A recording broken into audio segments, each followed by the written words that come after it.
Water, the liquid that oceans are made of. And it fills endless depths.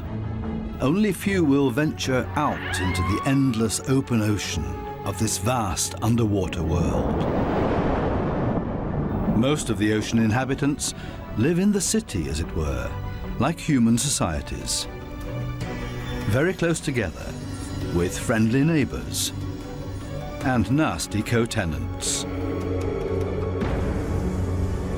While dangerous robbers lurk around at the edge of town.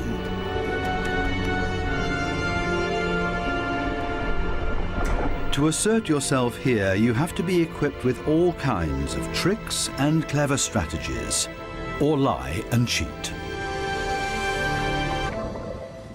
Coral reefs are the largest structures in the world. They're giant submerged metropolises.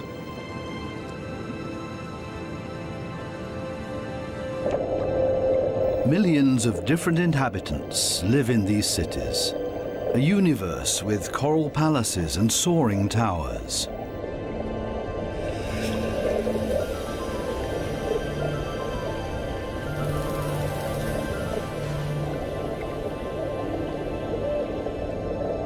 Every neighborhood has a chief. The entire street belongs to this guy.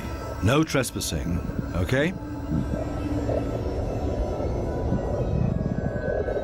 A typical large city with all the noise and ruckus.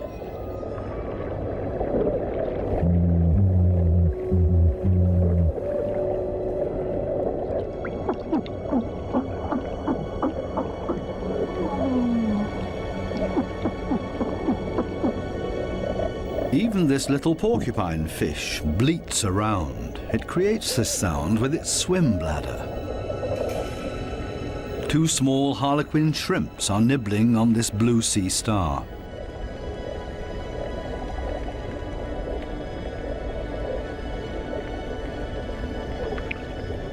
If someone else shows up, he will catch hell.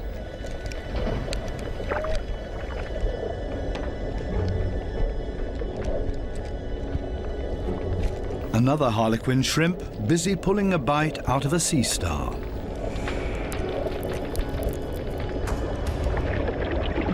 Moray eels in disagreement.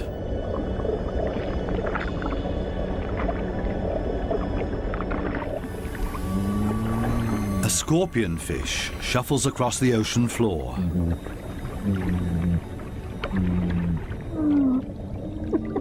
Everything and everybody makes a lot of noise. A boxer crab threatens everybody that comes by, holding two poisonous anemones in its claws. At least the anemone reef looks peaceful. Or does it? The clownfishes are having a huge squabble. Who does this anemone belong to?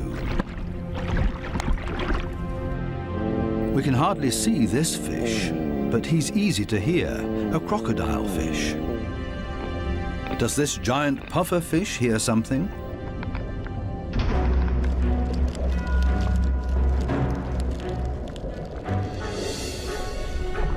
It's a ray that's getting away. A dispute amongst the members of the cichlid family. Who is stronger, and especially who is louder?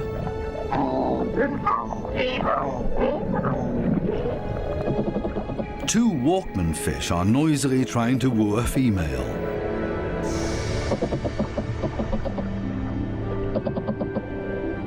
Big city noise everywhere, especially when a large structure is being torn down. Everybody lives in their own way in this noisy metropolis. Some hover above it all, but others are more down to earth and literally live in the coral sand. These goatfishes, for example, they plow through the ocean floor and catch smaller animals between their teeth. They use their barbels like a dowser. With them, they can detect even the weakest electric fields that point them towards small prey.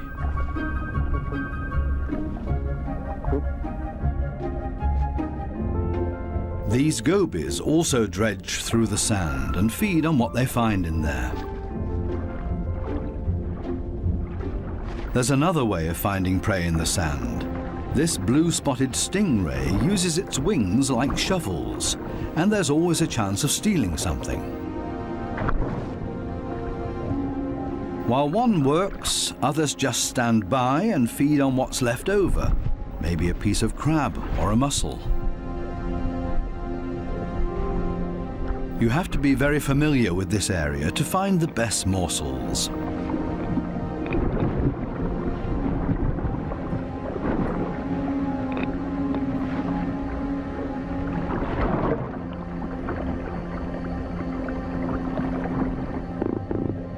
This triggerfish uses a strong stream of water.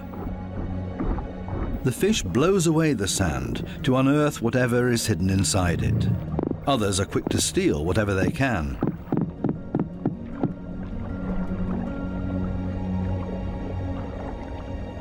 The triggerfish is a commanding fish, and most reef inhabitants are easily intimidated by him, except for these strange visitors that don't seem to show fear.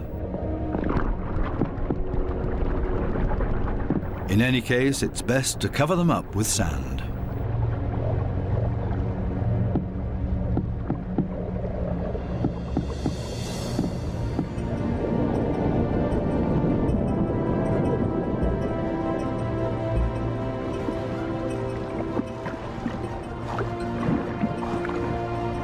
It's not easy for a small fish in a big city.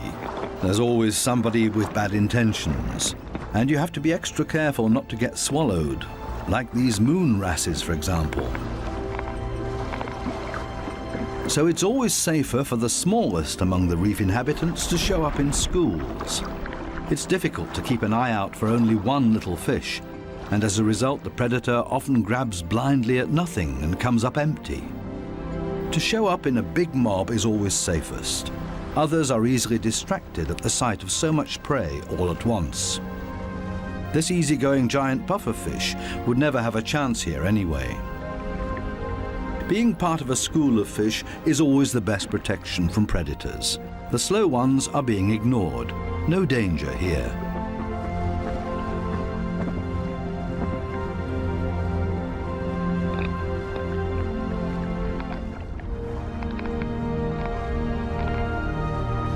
The school distributes the danger. If there are 1,000 fishes, any of them can be the target, and 999 are going to be just fine.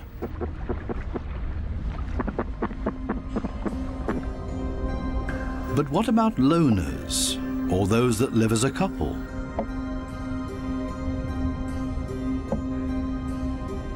Seahorses, for example, camouflage themselves to look like the coral branches they're holding on to.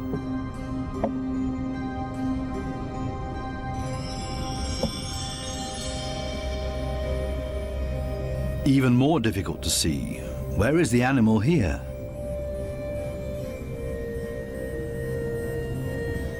Only the eye betrays this trumpetfish's camouflage.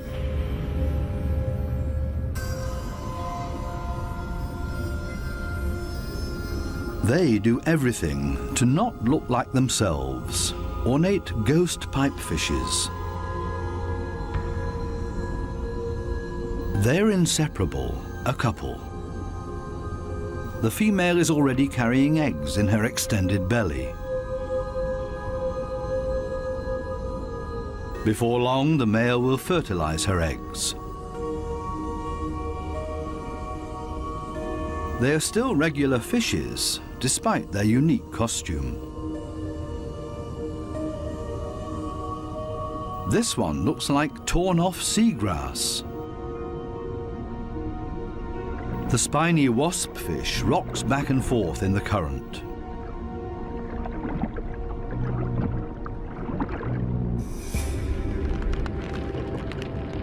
Not a monster, but ingenious camouflage. A spider crab that's decorated its head with a sponge. This will deter any predator.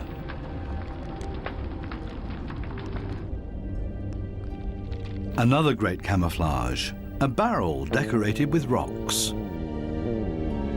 Only the movement of the gills betrays this stonefish.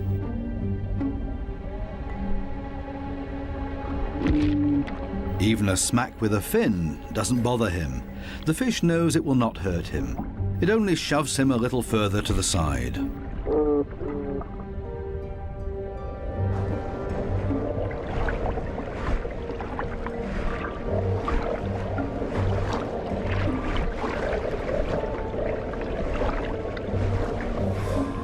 Similarly tough are its cousins, the scorpion fishes. They lie there as if dead, especially when others around them freak out. And even when moray eels fight with lionfishes for food.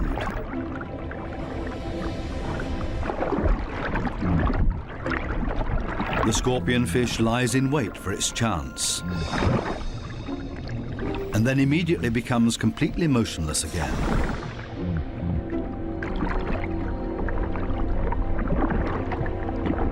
The only difference is that it raises its dorsal fins with the poisonous barbs inside, is completely still but now also armed. This large anglerfish virtually blends into the background tangle of algae and leaves. Right now, the anglerfish is on high alert. It ejects a large cloud in order to throw off predators. It's not the time to feed or catch anything. Its angling rod is lying flat on the fish's back. The white tip at the end of the rod is used to lure prey. The anglerfish feels threatened by something. Finally, it gives up its camouflage and moves further over, using its fins to float. As soon as the fish retracts the fins, it sinks to the ocean floor. Anglerfishes come in all kinds of shapes and sizes. Their trick is ingenious, using the angling rod as a lure. And every curious little fish becomes dinner. Many animals, including ocean inhabitants, communicate with a mixture of sounds and behavior. Everybody has to look out for their own survival in this metropolis of ocean inhabitants. But it seems maybe not quite everybody does it by themselves. The partner goby has come to an agreement with two pistol shrimps. The goby keeps an eye on things while the shrimps keep maintaining their hole. Larger rocks at the entrance are ideal for securing it.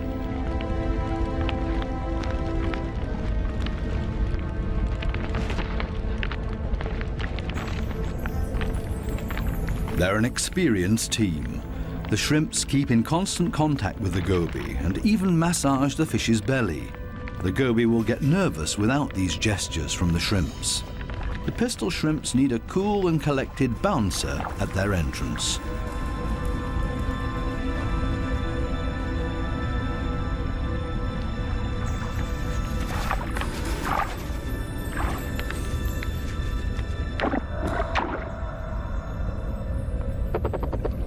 Teamwork. This is where the anemones settle with their poisonous tentacles. Whoever gets caught by those will pay for it dearly or lose their life.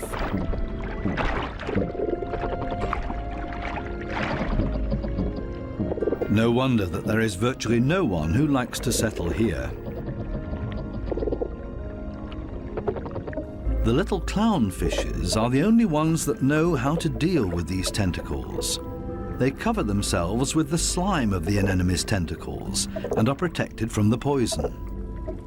The clowns are safe in here, and in return will protect their anemone as well as they can. This seems like a sensible deal. But on occasion, the anemone will pull the tentacles inside its column-shaped body, which means the clownfish's home is gone. When this happens, they panic and look for another anemone that they can hide in for the time being. Unfortunately, this one is already occupied, and the next one as well, and this means having to fight its current owner. There's much to lose for the clowns. Without the anemone, they can't procreate. The clownfishes attach their eggs to the bottom of the column-shaped foot of their anemone, hidden behind the poisonous tentacles.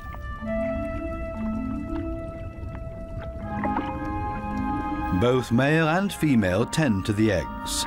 They fan fresh water on them. The eyes of the babies are already clearly visible. The clowns are very protective of their eggs.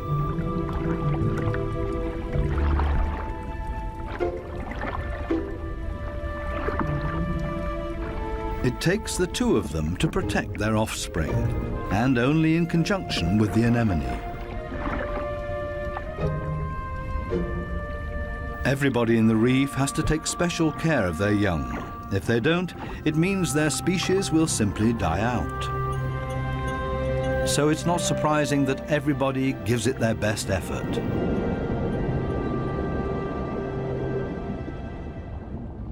This triggerfish has hidden its offspring in a small hollow in the sandy ocean floor. And this means having to constantly protect this open egg site. On occasion, they blow and fan the eggs, but mostly they keep an eye out for predators. This means grave danger. One of the sea urchins is wandering straight towards the nest. The eggs have to be protected at all cost, but how? The triggerfish seems to consider the alternatives.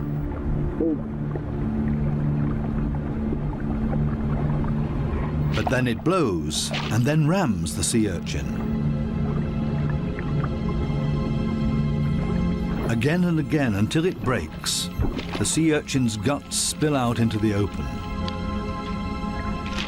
A few more hits for good measure. The danger has been averted.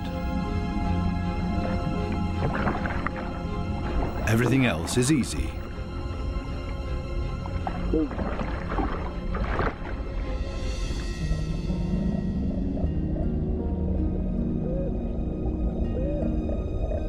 Two little damselfishes cling to a coral branch, a pretty and obviously inseparable pair. They appear to have something important to do. And there it is.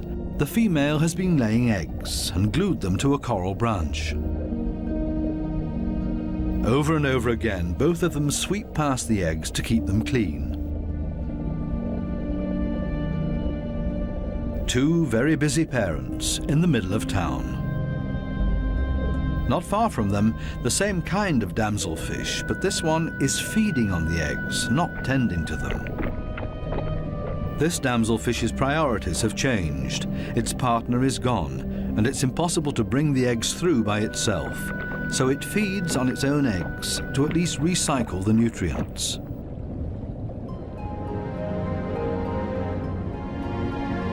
There are many different strategies to give one's offspring a good start. Some are surprisingly easy.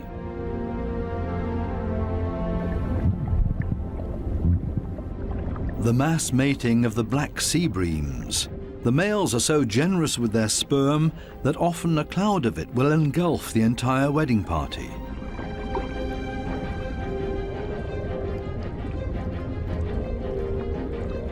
Countless couples and constantly in motion. A predator would have a hard time to find its bearings in this schooling behavior.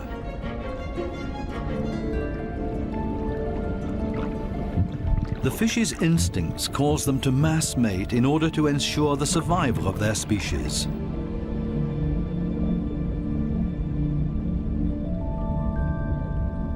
Cardinal fishes have their own clever means of child protection.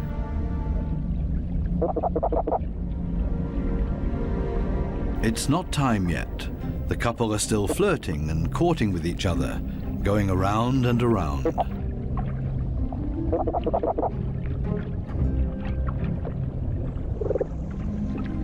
We'll leave them to it and take a detour to a couple not quite as gentle with each other. Monkfishes live in groups, and their nests are very close to one another. As a result, all the fishes are alerted to a predator nearing their nests.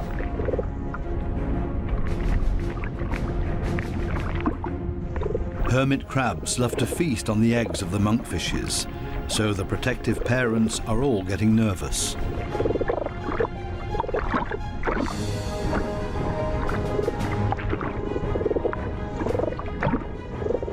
The hermit crab is still far enough away and currently busy with something else. The hermit crab's best defense is its house that it carries around for protection. The patience of the monkfishes is wearing thin.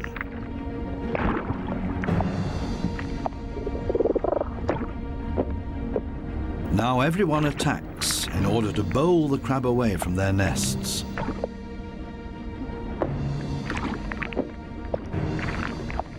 They're clearly telling this hermit crab to take a hike, but they should have stayed with their offspring because there's new danger approaching.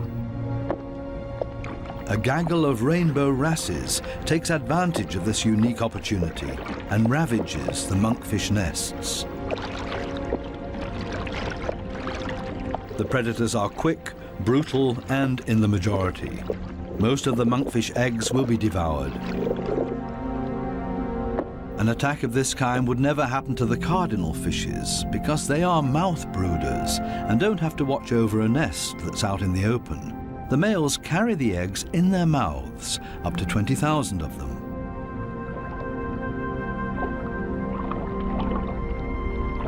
A mobile nursery. They're safe here in their father's mouth, unless, of course, he gets eaten.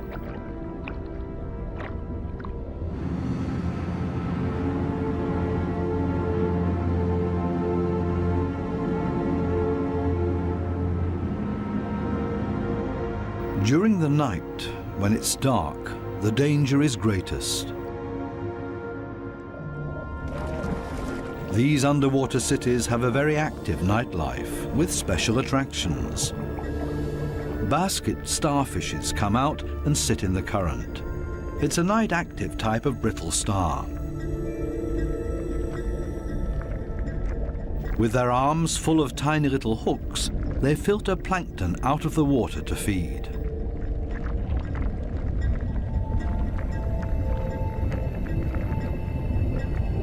A very elegant feather star. It's on the move to find a better spot to filter plankton.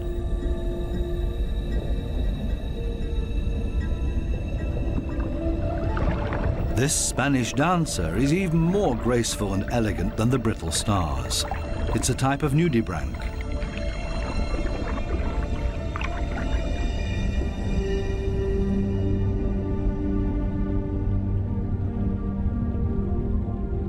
The giant pufferfish is relaxed and spends the night dozing off on the sandy bottom. Others prefer the safety of their quiet bedroom, a surgeonfish. Everybody settles in for the night as comfortably as possible. The parrotfish tucks itself away in its mucus cocoon for protection against predators. Everybody's sleeping arrangements are different. The poor triggerfish has to stand guard by its nest all night long. There's no time to rest.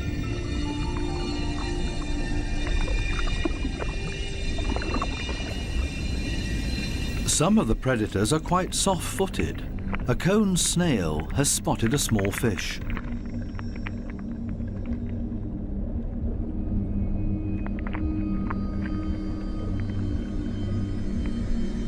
The snail is fast, and the prey disappears in the blink of an eye.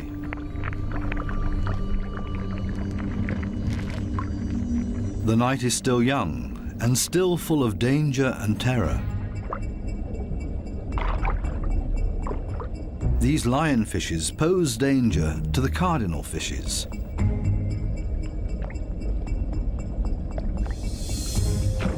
Lionfishes suck in their prey.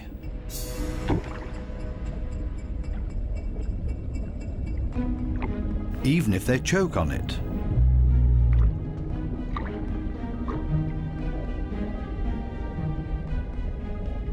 They're hanging around waiting for their chance.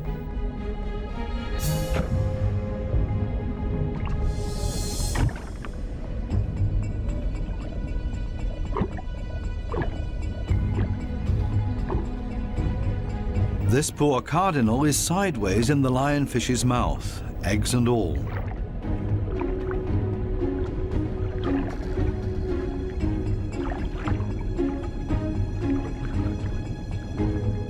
Lionfishes aren't the most elegant predators, with all their attachments and frayed fins. But this is all part of their camouflage. They're harder to see and blend into the background. Outside the reef, the lionfishes hunt as a school. They drive their prey towards one another with their fanned-out fins.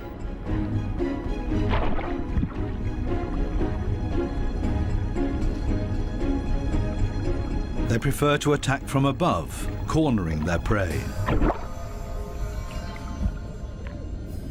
This is not a different location, just different light. These special blue lights totally change the appearance of the reef.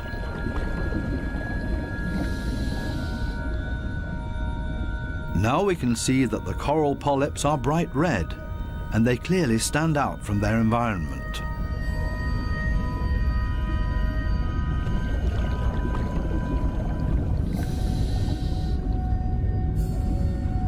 A new and fascinating perspective on the communication of many ocean inhabitants.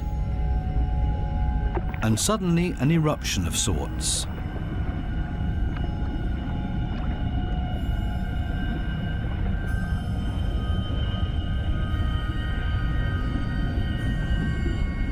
It looks like smoke, but in reality it's a type of reproduction. A carpet anemone is ejecting its sperm.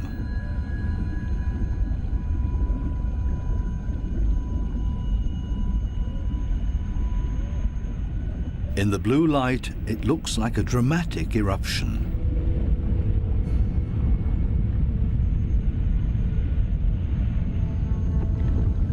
A hermit crab as a magic lantern.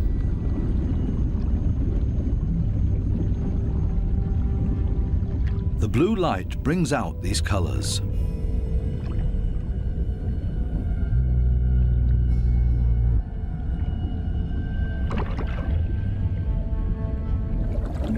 An entire group of lionfishes on a food foray.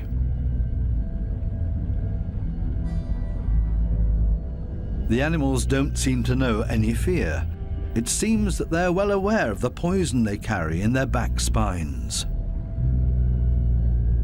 They even use the light of our dive torches to their advantage. There's no nightly rest to be had here.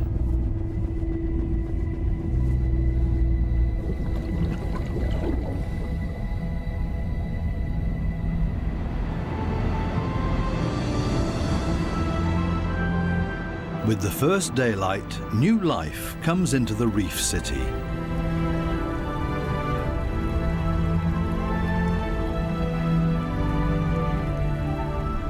They all seem to start going again, ponderously with armored fins.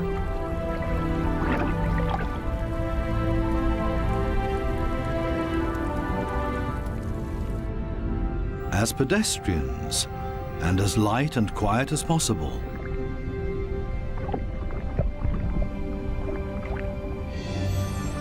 Mother and daughter, elegant and synchronous. Some have to hustle along on 10 legs. This spider crab runs straight into a brittle star gathering. A giant smash-up in the early morning. Wildly flopping around, everybody tries to get away.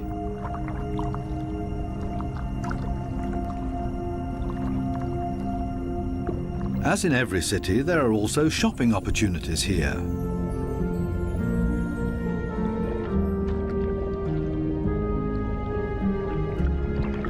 This moray eel knows her shops well. She rushes to her favorite store every morning. The same with this blue-spotted ray. But they haven't opened yet. It leans on one fin as if to say, it's waiting.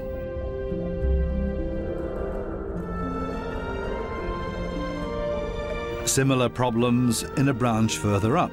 These sweet lips are also waiting to be tended to. Here they come, a little late this morning. The small, cleaner wrasses are starting to open their shop and are hungry. They're ready to rid their customers of parasites. This ray is also being served. It likes to have its gills cleaned. This is a barter business. One side gets cleaned, the other fed. A very fair deal. Clownfishes seem to be excluded from this business because they can't leave their anemone. In their case, the cleaner fishes make house calls.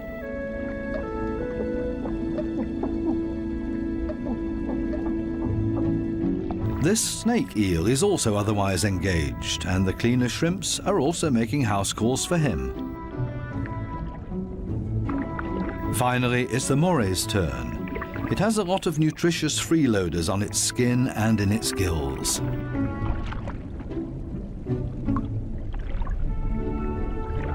All of a sudden, the cleaners leave. Why?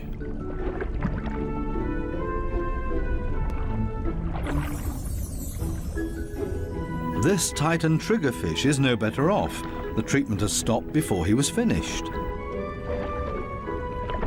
The cleaner fishes have new customers, clients that have never come to see them before, and they're now being preferred over old customers.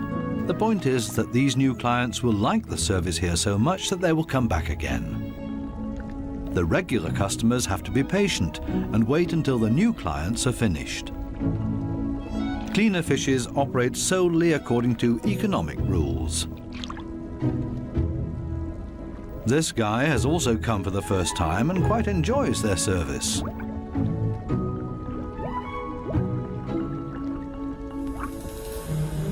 Sometimes it's too much of a good thing, though. This small black-spotted puffer just wants to look around and is not asking for a cleaning at this time. It swims away quickly and clearly annoyed. It's time to go back to the regular customers before they get impatient and leave for good.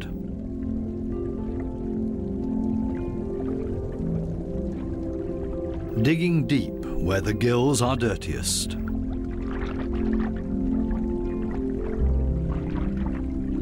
One last time through the mouth, and it's as good as new, and the teeth squeaky clean. Now this male moray can start looking for a suitable female.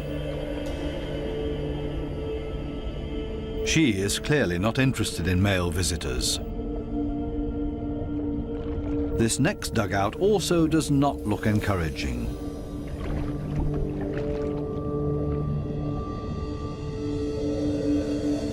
These two have already found each other.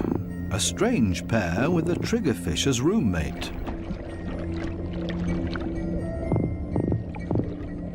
They seem to get along just fine. It's difficult to cut in as a stranger.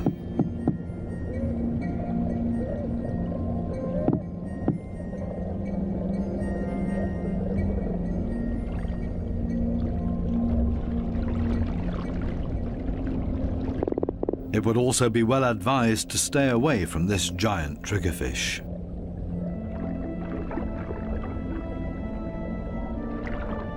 This, on the other hand, might be a different situation.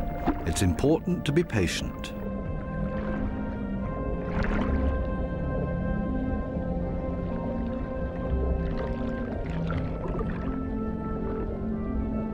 This female moray does not seem to be too reluctant. She's showing her teeth, which is not a sign of aggression, quite the opposite. She finally agrees to a date.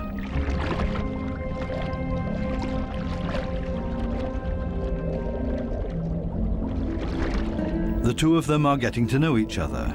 Moray eels are very gentle with their mates.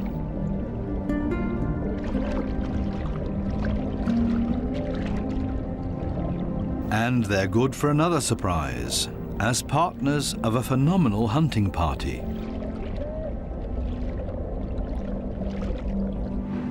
These types of hunting parties have to find each other first in this big city.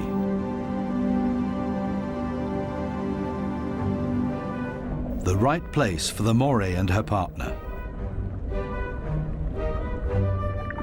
The morays cooperate with the groupers. It's not so far-fetched. The grouper hunts in the open and the moray inside the reef. The moray is able to get in between cracks and crevices that the grouper can't get to. Together, they're a strong team. A grouper that's trying to convince this moray to hunt with him. The grouper signals this to the moray by rocking back and forth and shaking for all it's worth. All for nothing. This moray doesn't understand and stays in its cave.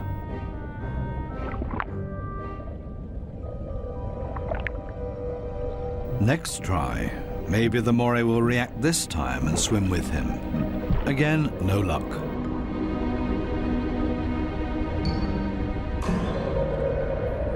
Finally, this moray seems to understand the grouper and is hungry. The grouper tilts its head and the moray accepts his invitation. Together they swim through the reef. The moray prefers to swim between the dark alleyways, and the grouper decides it's safer to stay on the main streets around the reef. This is not the right place. The grouper expected to find scared prey here. The moray takes a break and waits. It's not going to happen this way. Again, another invitation to go. They continue through the reef to another coral head. Also nothing for them here either. The moray is getting ambitious as well now and initiates a hunt on her own.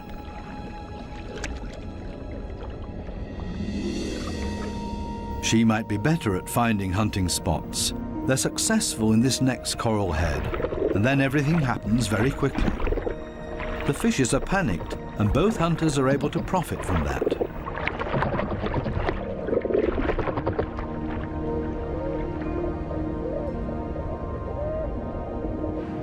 This coral city offers living space for millions.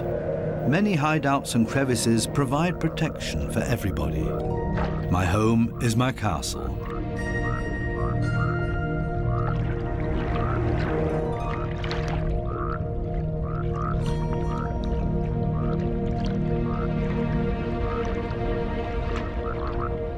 While some escape between sharp corals, others curl up in a ball.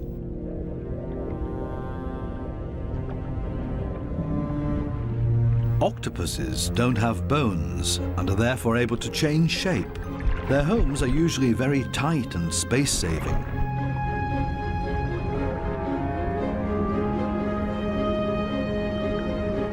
They like to live a bit further apart from their neighbors because they're not necessarily always friends with one another.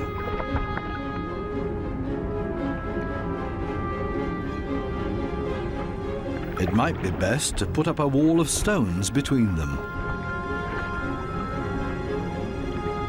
The ocean offers many hideouts, which is synonymous with survival for many ocean inhabitants.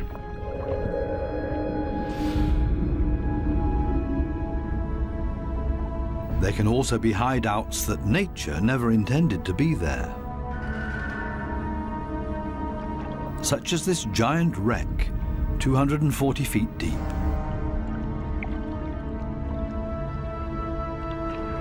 A research submarine on its way into the deep comes across a sunken freighter. It's an artificial world with countless nooks and crevices to offer protection and a home for many ocean inhabitants.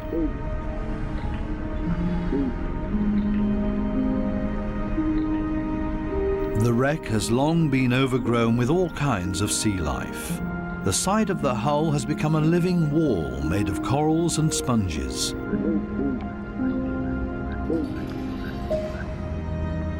Sunfishes, with their odd form of movement, patrol this area. They're looking for jellyfish.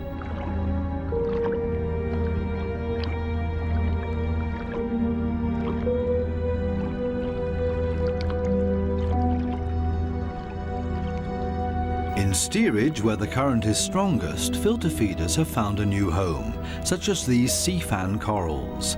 They feed on the tiny plankton particles. A unit that has grown together made of technical, man-made and organic structures. Even the steel anchor has grown a second skin made of living beings. It offers these delicate creatures a solid structure to grow on.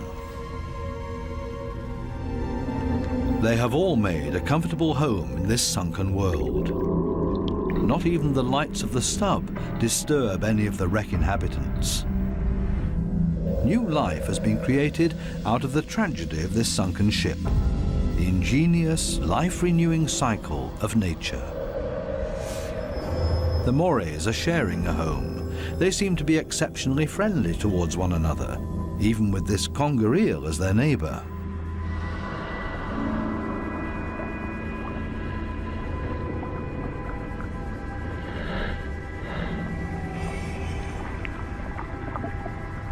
Even the octopus remains unharmed by the Morays.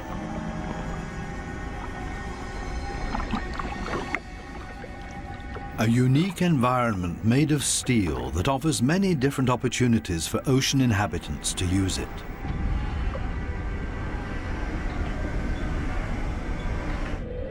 Even this fishing net offers a conger eel a place to hide. The original destination of the sub is located a bit deeper, a picturesque underwater city full of ancient amphora architecture. An antique merchant vessel sank here. Only the clay containers, once filled with Greek wine, are still visible. Now they offer homes and protection to many ocean inhabitants.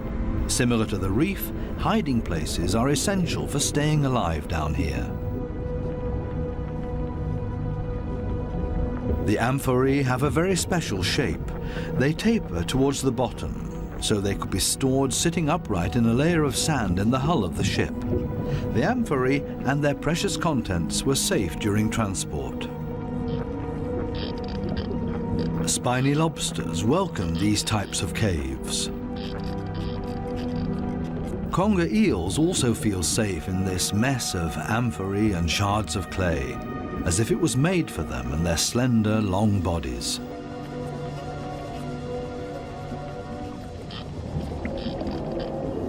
The city of amphorae on the ocean floor provides countless opportunities to observe, disappear, and be unseen.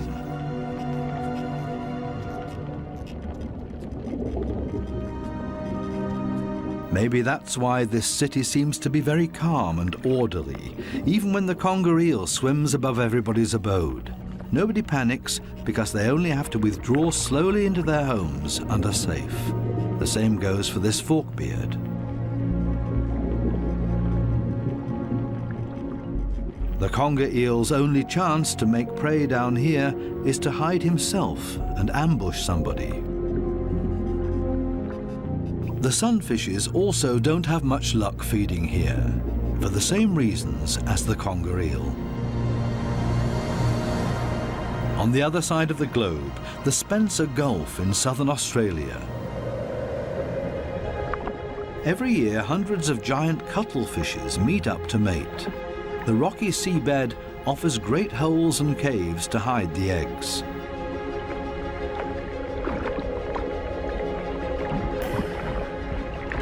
The females are smaller than the males and seem to be a bit shy, keeping their arms tucked tightly together.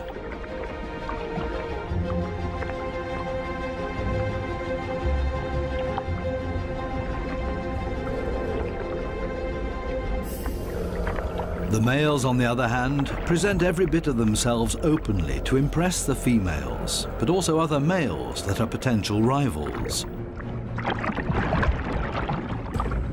When the going gets tough, it's always a good idea to hide behind the safety of a cloud of ink.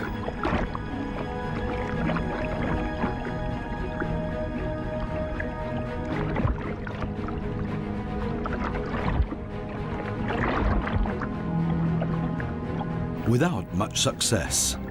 Escape in reverse.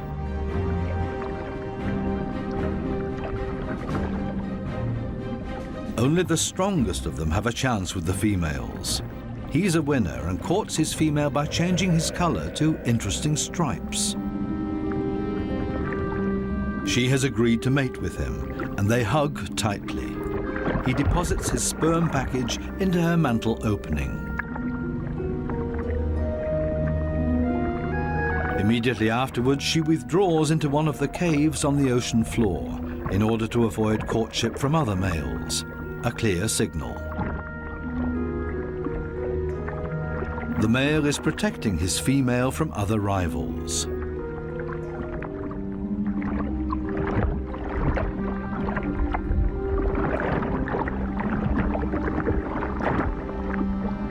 But there's always the unexpected.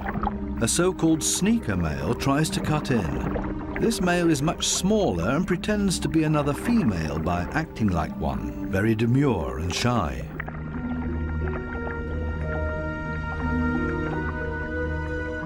All seems to be fine in the den. He's busy chasing away other rivals from this new supposed female. Especially now that there are 2 females under his protection. It can't hurt.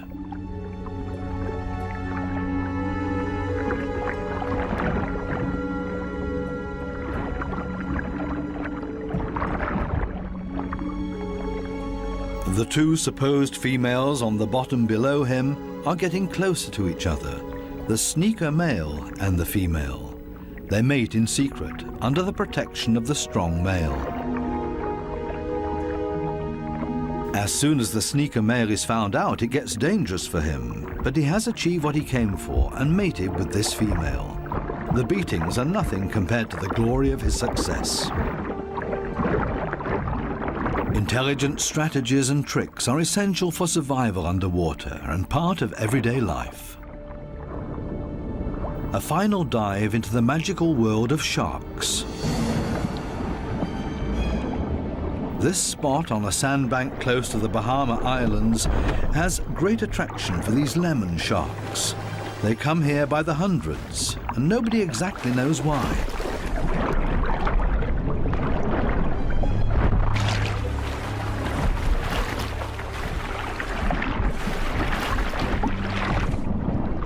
This sandy plateau in the middle of the open ocean is easy for scientists to get to.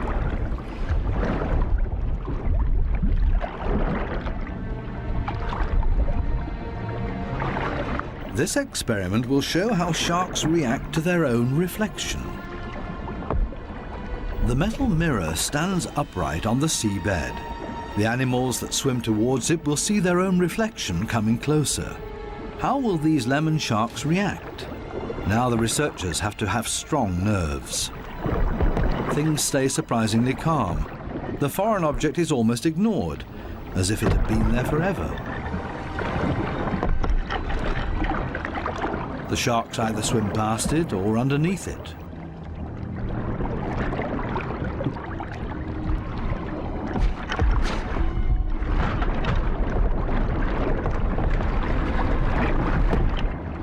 The scientists expected a bit more, and soon the sharks lose all interest in the mirror.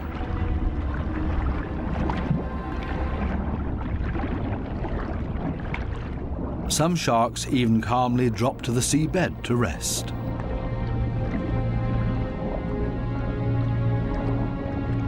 The only ones alarmed by this behavior are the remoras that like to keep moving.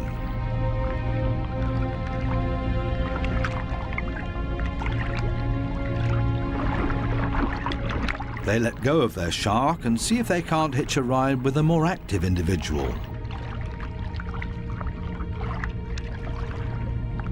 Shark hopping. This one isn't a good choice either, so they continue to yet another one.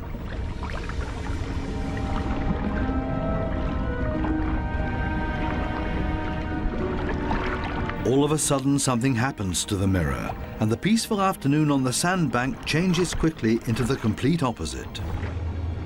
The rope that the mirror is attached to loosens and the mirror falls over.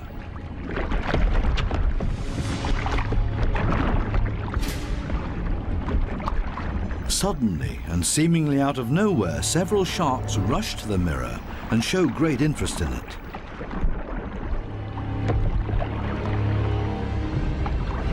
They smell and touch it, and they get more and more excited.